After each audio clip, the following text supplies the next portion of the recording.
je veux quand même répondre aux questions que vous m'avez posées. Alors là, j'ai répondu un petit peu, là, sur un ou deux points. Croyez à la bonne nouvelle, ça c'est la foi. Mais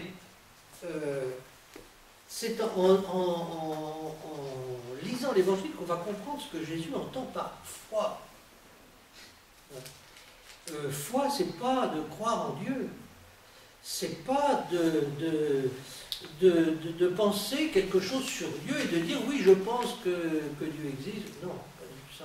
C'est autre chose. C'est recevoir sa vie comme un don précieux. D'abord. Hein? C'est souvent ce que dit Benoît XVI. C'est ce que dit Benoît XVI. Mais recevoir. Et pourquoi il le répète souvent Benoît XVI? C'est parce que c'est pas du tout évident pour les gens. Parce que les gens pensent que comme on est tous venus du hasard, on n'est absolument pas sûr que la vie soit quelque chose de bon. C'est bon tant qu'on décide que c'est bon, et quand on décide que c'est pas bon, tant pis. Vous comprenez ce que je veux dire? Oui, un don venant de Dieu.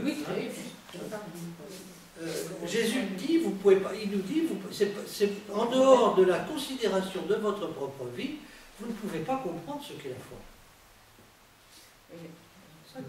Jésus dit aussi à un moment, voyant leur foi, comment ils voyaient leur foi, comment elle s'exprimait cette foi. Elle s'exprimait. Alors, comment est-ce que Jésus, puisqu'on est parti pour la foi, là, c'est étonnant parce que la foi, comment est-ce que Jésus voit la foi, perçoit la foi du lépreux? Il perçoit la foi du lépreux dans le fait que, d'abord, le lépreux a complètement transgressé toutes les lois. Il n'aurait pas dû s'avancer. Jésus était certainement pas dans la ville, parce que les lépreux n'avaient pas le droit dans les villes. Il devait avoir les cheveux émoriffés et porter des haillons pour que tout le monde les reconnaisse. Et il devait crier, s'il voyait quelqu'un, contaminé, contaminé, contaminé. Impur. On dit impur. On devrait traduire contaminé, contaminé. C'est ça. Et voilà que cet homme transgresse toutes les règles, qui sont, si vous avez envie de lire le Lévitique, qui est le 3e, 4e livre de la Bible, vous verrez ce qu'il a la condition du lépreux. Il transgresse tout pour venir jusqu'au pied de Jésus. Et Jésus dit foi. Foi. Et Jésus lui dit, cette démarche, il faut qu'elle passe par une parole. Et donc, la foi passe par la parole. Il faut qu'elle exprime son désir. Et Jésus va répondre à sa transgression par sa propre transgression à lui. Il se permet de faire quelque chose qui est absolument interdit par la loi, il touche le ciel. Et donc Jésus n'est pas tout. Ce qu'il vient annoncer, ce n'est pas seulement des choses de l'intériorité, c'est vraiment quelque chose de ce qui se passe dans l'extériorité de nos relations. C'est la grande différence avec le ministère de Jean-Baptiste. Jean-Baptiste est de l'autre côté du Jourdain, il dit aux gens, viens, venez. Jésus se déplace.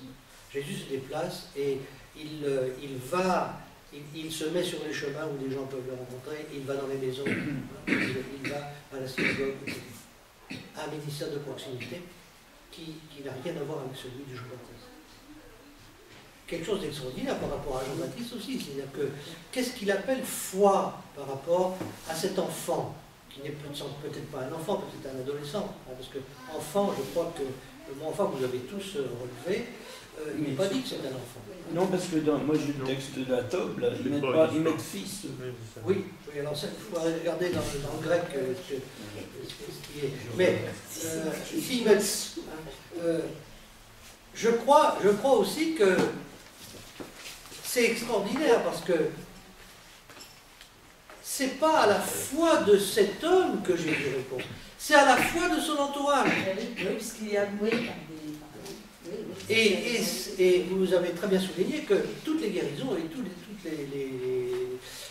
les exorcismes sont différents dans leur modalité. Et le tableau s'enrichit de l'une à l'autre. Hein. Mais on a cette expérience, nous, hein, que des gens ont besoin de la foi de leur entourage pour guérir. Non ? Oui. Hein? Et cette question de l'entourage pour Jésus est extrêmement importante. La première chose qu'il fait, il appelle des gens pour être avec lui. 4 personnes. Et ils vont être avec lui. Il va expliquer après pourquoi. Donc, cet aspect, c'est pas un rabbi qui se drape dans son autorité de rabbi, c'est quelqu'un qui constitue immédiatement une équipe avec lui. Et n'oublions pas qu'il est en train de révéler quelque chose de Dieu qui n'a pas encore été révélé dans son Testament. C'est à travers ses gestes, son comportement, qui va révéler un nouveau visage de Dieu. Et ce nouveau visage de Dieu va être tellement choquant pour beaucoup de gens que ça va le conduire à la croix. Je crois qu'il faut bien voir ça. Hein, la question de Jésus qui se met en situation d'impureté, c'est Jésus qui se met en situation, comme vous l'avez dit, je pense qu'on peut employer le mot, révolutionnaire par rapport à la réglementation et à la législation de la société civile dans laquelle il est. Parce que ce qui fait un vivre ensemble, c'est la loi. Et la loi, il y a 5 livres qui disent ce que c'est. Il y a 630 commandements. Et ces commandements disent qui il faut fréquenter, qui il faut ne pas fréquenter, à qui il faut parler. Il y a énormément d'exclus, hein, parce qu'il y a énormément de gens qui ne connaissent pas la loi.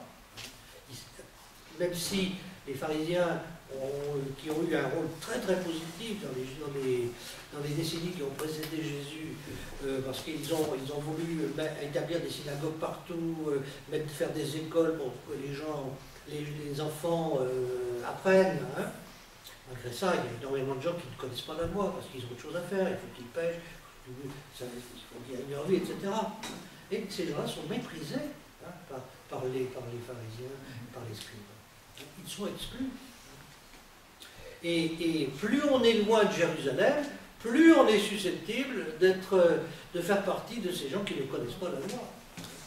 Et donc la Galilée, on est loin de Jérusalem. Hein. Est-ce que vous voyez un peu dans quel cadre hein.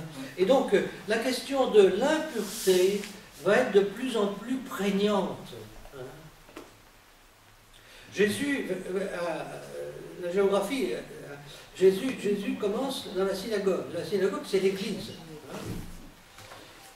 Et n'importe quel juif connaissant la loi peut, le jour du Shabbat, entrer dans la synagogue, dans la réunion de prière, hein, et commenter la loi. N'importe quel juif commente. Et d'ailleurs, ça nous montre très bien Jésus arrivant dans la synagogue et on lui donne le livre, il lit le livre, il lit. Et donc, c'est pas étonnant que Jésus commence à la synagogue, mais vous allez voir que très rapidement, il ne va plus pouvoir venir dans la synagogue, parce qu'il va être exclu.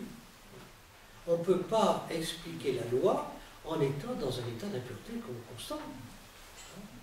Et donc, il va être obligé de changer de lieu. Déjà, il y a les maisons, il va dans la maison de Pierre, mais après, il va sur le bord de la mer, et puis dans les lieux déserts. Hein, et puis, après le lépreux, avec l'histoire du lépreux, alors, il est dit que il libère le lépreux de son exclusion sociale, mais lui-même s'exclut. Et donc, il ne peut plus rentrer en ville.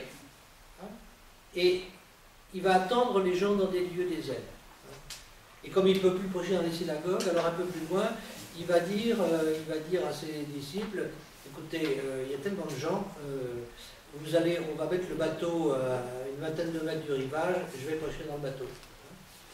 Et d'une certaine manière, comme il ne peut plus rentrer dans le livre, le bateau va devenir comme pour eux, pour une maison, une maison flottante. Bon, c'est ça qu'il faut bien voir dans le déroulement de ce qui se passe. C'est-à-dire qu'il y a des implications sociopolitiques constantes.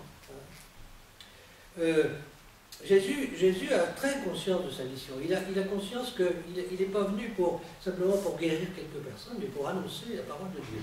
À tous les gens de son peuple, y compris les chefs. Et donc, il s'est laissé complètement déborder par sa compassion. Il était sorti pour partir, pour prêcher. Et voilà qu'il se met à guérir ce lépreux. Il est dépassé par ça. Sitôt qu'il l'a guéri, il regrette. Il ne sait pas comment faire. Et donc, il va lui donner une mission, va voir le prêtre, et ça leur servira de témoignage. C'est-à-dire qu'il ne peut pas aller tout de suite à Jérusalem parce que ce serait épouvantable, mais peut-être que les prêtres qui vont te recevoir vont entendre parler de ce qui s'est passé, ils vont se poser des questions. Est-ce que vous voyez un peu Bon, quand on passe vite dans la lecture, on ne peut pas entendre tout ça, c'est pas possible. Il y a l'institution et puis il y a le charisme. Oui, c'est ça. Quelle nécessaire l'institution. L'institution, on ne peut pas vivre sans institution, mais on ne peut pas vivre non plus sans charisme parce que on crève. Vous voyez un peu comment la dialectique. Or, ces gens-là, ces scribes et ces pharisiens qui vont apparaître tout au long de l'histoire, ne sont pas forcément des gens méchants. Non.